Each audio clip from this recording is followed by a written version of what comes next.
Está usted a punto de escuchar el programa oficial de la Arquidiócesis de Guadalajara. La voz del arzobispado. Presentando lo más destacado de la Iglesia diocesana y del mundo. Acompáñenos. Hola, ¿qué tal? Muy buenas tardes. Bienvenidos a este espacio de la voz del arzobispado. Como cada martes, es un placer saludarle a través de las frecuencias de Radio María. Mi nombre es Sonia Gabriela Ceja Ramírez y me acompaña como cada martes mi compañera Celina Cepeda. ¿Cómo estás, Celi? Buenas tardes. Hola, Gaby, buenas tardes. ¿Y tú cómo estás? Bien, también, gracias a Dios. Qué bueno, pues vamos a dar inicio a un programa más de La Voz del Arzobispado. Así es, hoy tenemos pues un tema bastante delicado que yo creo que a todos nos mueve, que es pues acerca del Día Internacional de las Víctimas de Desapariciones Forzadas y pues para platicar al respecto está con nosotros Héctor Flores. ¿De qué colectivo es usted, Héctor? Soy cofundador de Luz de Esperanza Desaparecidos Jalisco. Eso es, y bueno, pues empezando, creo que no hay preguntas fáciles en torno a estos temas, pero ¿por qué usted es cofundador de este colectivo? Bueno, el día 18 de mayo del 2021, un comando armado sustrajo de su domicilio a mi hijo Héctor Daniel Flores Fernández. Él tenía 19 años al momento de la sustracción y pues a raíz de esa situación es que junto con otras familias, Liliana Mesa, que es cofundadora, pues iniciamos esta organización con el ánimo de poder ayudar a las familias dentro de las humildes capacidades de una organización civil para dar un acompañamiento, ¿no? En todas las etapas que vivimos como familiares de una persona desaparecida. Claro, son situaciones que la verdad es que nunca nos imaginamos estar ahí, pero que de repente se presentan. ¿Cómo es pues las desapariciones se han incrementado muchísimo en los últimos años, pero ¿cómo son las primeras horas en que uno se da cuenta de que su familiar, que su ser querido está ilocalizable? Pues es como una pesadilla. Es difícil en las primeras horas, la verdad, que te caiga, por así decirlo, el 20, ¿no? De lo que está, o sea, la realidad de lo que estás viviendo. En mi caso, cuando a mí ya me dicen, ¿sabes qué? Ve a la Fiscalía de Desaparecidos porque hay algo muy raro. Para que pongas una denuncia por desaparición de tu hijo, me quedé así como que... Sí. No, es un balde de agua fría y de repente también, aparte de la incertidumbre de tu familiar, la incertidumbre de qué es lo que vas a hacer, ¿no? O sea, Claro. todo lo que... Yo decía que bueno, en los últimos años se han incrementado, que a lo mejor ahorita hay más colectivos, hay más, pues no sé si ustedes sienten que hay más empatía por parte de la sociedad o bueno, también está esta contraparte, ¿no? Que se revictimiza a las personas desaparecidas. ¿Cómo es toda esta situación? ¿Cómo se enfrenta? Pues mira, sí, como bien dices, cada vez, gracias a Dios, hay mayor empatía en la población. Desgraciadamente el número pues también sigue subiendo de personas desaparecidas. Pero bueno, creemos que vamos por buen camino, ¿no?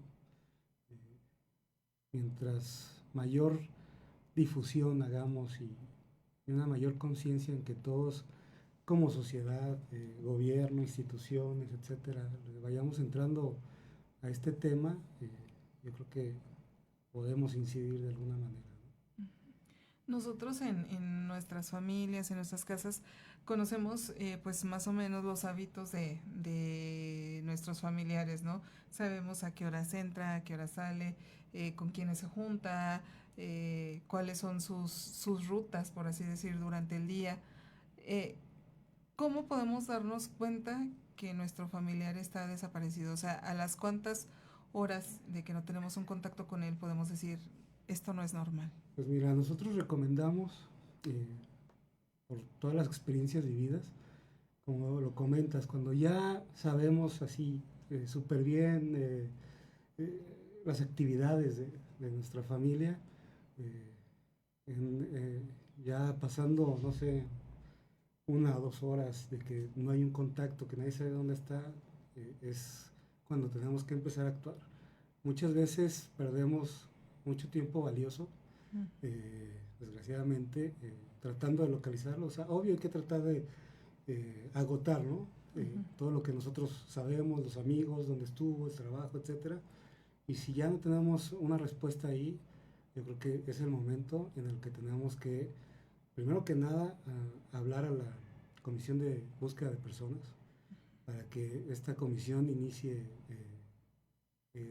abra el expediente de búsqueda y se inicien inmediatamente las acciones de búsqueda y posteriormente ir a presentar la denuncia, ¿no? Si ya nuestro familiar, gracias a Dios, aparece, o sea, pues bueno, o sea, retiramos las acciones, ¿no? Pero no se debe de perder tiempo. Las primeras horas son muy valiosas y yo creo que es un error que a veces cometemos las familias, que nunca nos imaginamos que nos vamos a ver en esta situación, pero al primer signo de una posible desaparición hay que activarnos, ¿no? Hay que hacer lo que tenemos que hacer, desgraciadamente. ¿Cómo es este proceso? Porque anteriormente, bueno, yo desconozco, pero te pedían cierta cantidad de horas, 48 horas, digamos, para que tú presentes tu denuncia. Creo que este tiempo es el más importante, ¿no? Y ahora con todas estas situaciones de personas desaparecidas, ¿ha disminuido el momento en el que tú puedes presentar la denuncia? Sí, tiene que ser de inmediato, ¿no? Tú ya, sí, antes, hace algunos años, bueno, incluso todavía desgraciadamente sigue esa mala praxis de 72 horas, ¿no? Pero es, la fiscalía te tiene que aceptar la denuncia en cuanto tú te presentes. No importa si pasaron 2 horas, no importa si pasaron, o sea, en cuanto tú creas que tu familiar ha sido víctima de un delito y por ende se encuentra desaparecido, la autoridad es obligación de levantar esta denuncia y de iniciar con sus protocolos, ¿no? De búsqueda y de investigación. ¿Cómo empezar a buscar? O sea, una vez que perdemos el contacto, que no nos contestan los mensajes, que no nos contestan las llamadas, ¿cómo tenemos que empezar a buscar a nuestro familiar? Yo creo que las familias agotamos siempre, ¿no? Desgraciadamente, que es donde perdemos ese tiempo que a veces es muy valioso en la búsqueda, ¿no? Entre los familiares, etcétera. Las primeras acciones de búsqueda que le corresponden, yo creo que a la autoridad, ¿no? Cuando ya nosotros agotamos hablarles a los amigos, etcétera, lo que estábamos comentando, es que la autoridad inmediatamente se presente en el último lugar donde fue vista esta persona, ¿no? Y de ahí ellos tienen que hacer una serie de croquis para buscar cámaras públicas y privadas, testigos, y acceder a estas cámaras, ¿no? Si es que hubiera. Y los testigos, si tienen teléfono, las personas, se tiene que solicitar al juez para poder hacer una sábana de llamadas para una geolocalización, cuáles son las últimas llamadas, las antenas que podrían haber localizado la señal del celular. Entonces, esas son las primeras acciones que las familias tenemos que estar al pendiente que la autoridad haga a la brevedad, ¿no? Porque es donde podemos encontrar el rastro de nuestro familiar. Y bueno, ¿esto realmente ocurre? O sea, siendo honestos, desgraciadamente no, hay muy pocos casos en los que realmente ocurre esto. La mayoría de los casos, estas primeras acciones tardan mucho. Dentro del colectivo tenemos desgraciadamente casos donde hasta un año después se hicieron las primeras acciones de investigación. Es una tristeza que suceda sí, claro. esto. Nosotros como familia podemos tomar alguna acción, o sea, por ejemplo, solicitar imágenes de las cámaras. Es un poco complicado porque no somos una autoridad, ¿no? Entonces la autoridad siempre nos va a contestar que, pues, ¿quién eres tú para solicitarle? Y que tiene que ser a través del Ministerio Público. Podemos hacer las solicitudes nosotros, pero al Ministerio Público, para que el Ministerio Público haga la solicitud al escudo urbano, al C5, C4, etcétera, pero a través de la autoridad. Obvio, nosotros peticionamos, ¿no? Pero nosotros hacer esta petición directamente a la autoridad responsable es un poco complicado, ¿no? Podemos tener una respuesta negativa, que nos puede hacer perder mucho tiempo valioso. Ujú. ¿Cuáles son las acciones que ustedes como colectivos hacen? O sea, por ejemplo, cuando una persona desaparece, ¿es recomendable que busquen el apoyo de alguno de los colectivos? Sí, es lo que nosotros recomendamos, no solo para las acciones de búsqueda y de investigación, ¿no? Que se apoyan en las distintas organizaciones que existimos, sino el apoyo psicosocial, que es súper importante. Lo primero que sucede con una desaparición es un aislamiento, ¿no? Ujú. Tú te empiezas a aislar de tu familia, de tus seres queridos, todo te cambia, entonces te empiezas a sentir aún más solo, ¿no? Creo que pierdes también la confianza, ¿no? Así Porque es. pues no sabes quién se lo llevó, no sabes quién dio los datos para que esta persona desapareciera. Y desgraciadamente es una situación que hay mucho temor, ¿no? Mucho miedo de la familia, incluso a veces hasta para denunciar o para buscar, ellos tienen, ¿no? A veces hay mucho miedo a represalias, Ujú. si es por parte del crimen organizado, etcétera. Entonces, lo mejor es acercarse a los colectivos, Ujú. a cualquier agrupación y a sus familias también, ¿no? O sea, este proceso es un proceso que no se debe de vivir solo, ¿no? Sí. Tienes que buscar el apoyo de tus comunidades, de tu familia, ¿no? De la iglesia, o sea, no tienes que aislarte ni sentirte solo, tienes que tener siempre a alguien, una mano que te ayude, ¿no? Porque es Ujú. un tema muy complicado. Vivimos un duelo continuado, es un duelo que se vive todos los días, que no termina. Es una situación muy dolorosa que no lo, o sea, no hay manera de explicarlo, desgraciadamente, hasta que uno lo empieza a vivir, ¿no? Claro. Pero es una situación terrible. Sí, es un duelo que no se puede completar porque pues en muchas ocasiones no hay ningún rastro de la persona, no se sabe si vive, no se sabe si muere.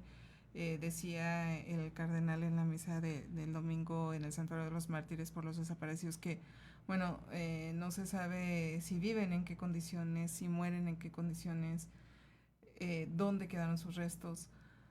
Ustedes como colectivo, según lo que pueden pues investigar, lo que vemos a lo mejor en los medios de comunicación de las tareas que hacen las madres buscadoras, o sea, ustedes, según los datos que tienen, ¿quiénes son quienes principalmente desaparecen a las personas?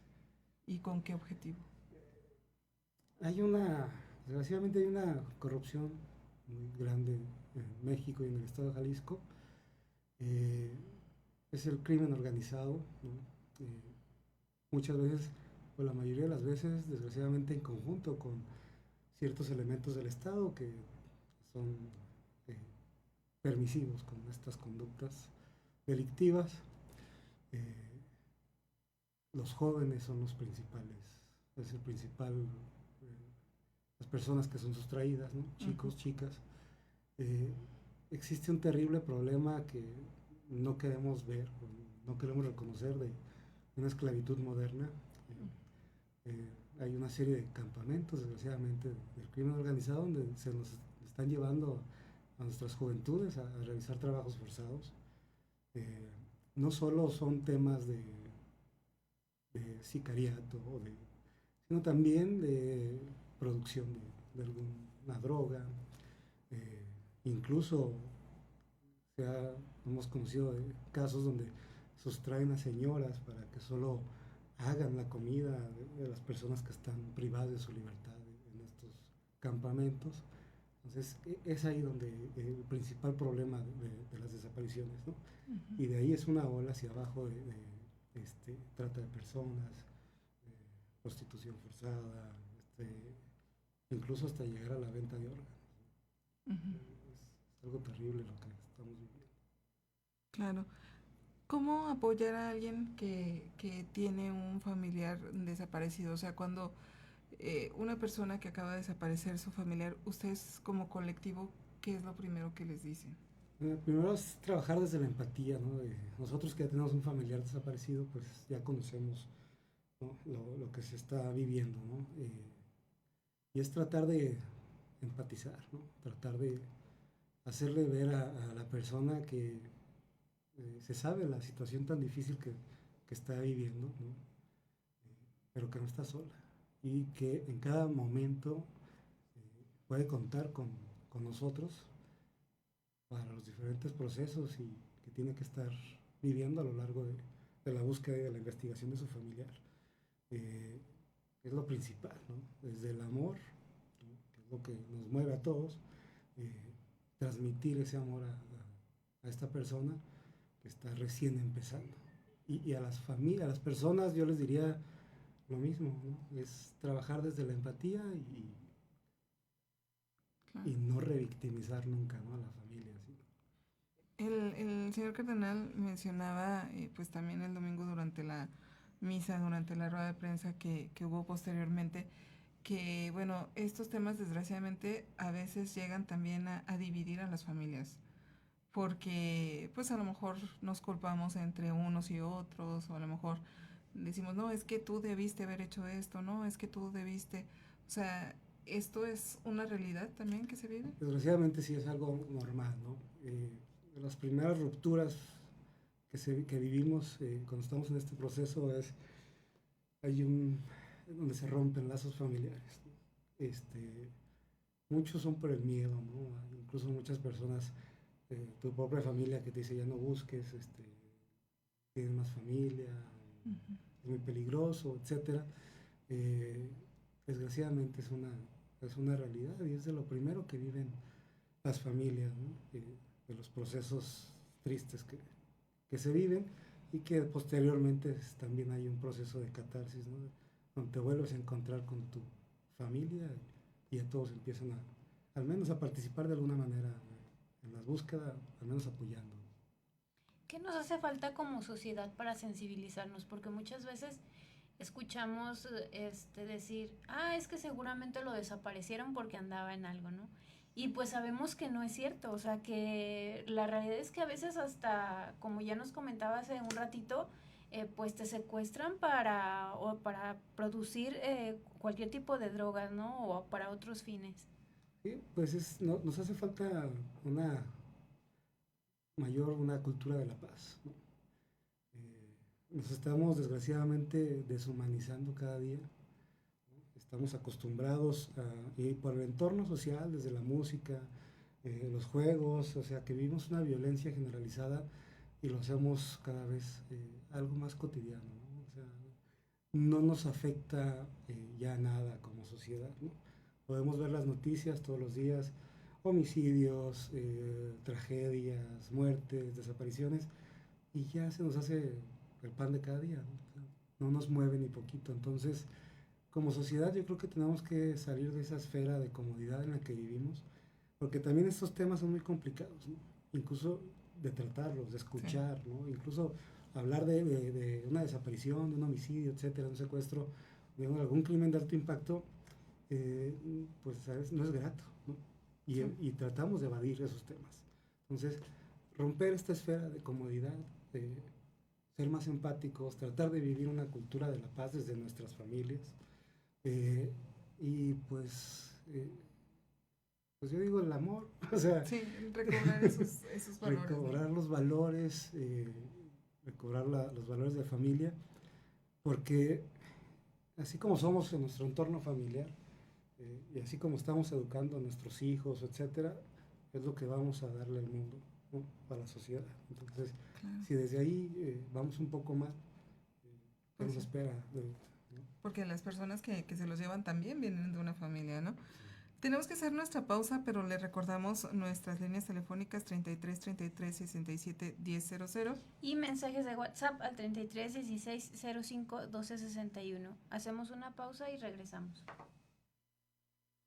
La voz del arzobispado. Presentando lo más destacado de la Iglesia Diocesana y del mundo. Acompáñenos.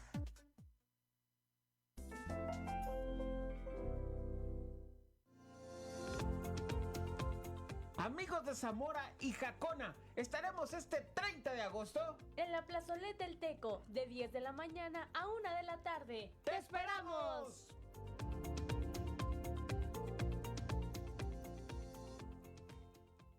Radio María te informa. Ante la presencia de fuertes lluvias, toma en cuenta el siguiente consejo. Procura no caminar donde existan bardas en riesgo, espectaculares, árboles, postes o cables de electricidad que estén en riesgo de caer. No expongas tu vida al peligro. Habla Andrés Manuel López Obrador. Rescatamos al campo, se producen más alimentos. Construimos sistemas de riego para más de 100,000 hectáreas, como no sucedía en los últimos 6 sexenios.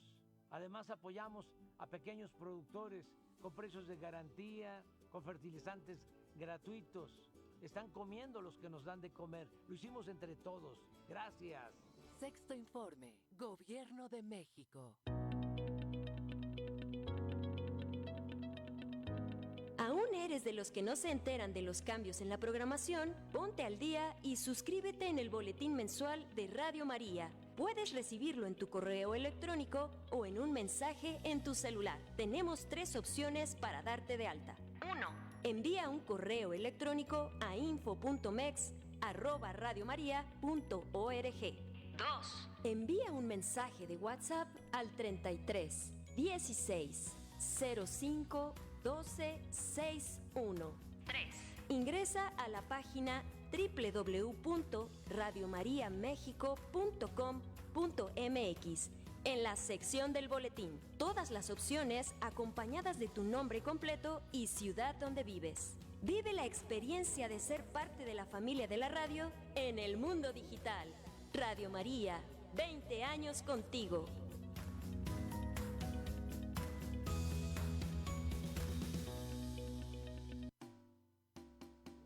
La más generosa, bondadosa y poderosa